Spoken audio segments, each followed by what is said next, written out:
Students, আজকের ক্লাসে আমরা প্রাইস আর ভ্যালুয়েশনস নিয়ে আলোচনা করব। প্রাইস কি হয়?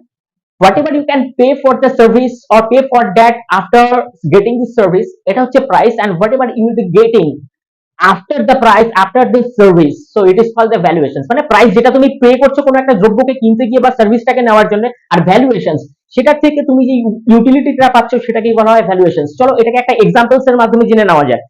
মানে ধরো তোমার একটা ক্রনিক ডিজিজ রয়েছে, অপারেশন করতে হবে, 5 লাখ টাকা দরকার। এবার ডক্টর তোমার কাছ থেকে 5 লাখ টাকা অপারেশনের চার্জ নিল, তোমার কাছে 20 লক্ষ টাকা ছিল, এবার 5 লাখ টাকা তুমি প্রাইস পে করে দিলে, বাট ডক্টর অসম্ভবকে সম্ভব করে দেখালো এবং তোমার অপারেশনটা সাকসেসফুল হয়ে গেল। তো তুমি প্রাইস তো পে করেছো 5 লাখ টাকা, বাট যেটা তুমি পেয়েছো সেটা ইনফানাইট, মানে মোর দেন 1 crore হচ্ছে এর ভ্যালুয়েশন। মানে তুমি 5 লাখ টাকার বিনিময়ে এমন একটা ভ্যালুয়েশন পেয়েছো যেটা 1 কোটি টাকার থেকেও বেশি, কারণ তোমার লাইফ সেভিংস হয়ে গেছে। তো আমরা মোটামুটি এইভাবেই প্রাইস আর ভ্যালুয়েশনস কে রিলেট করতে পারি। Thank you.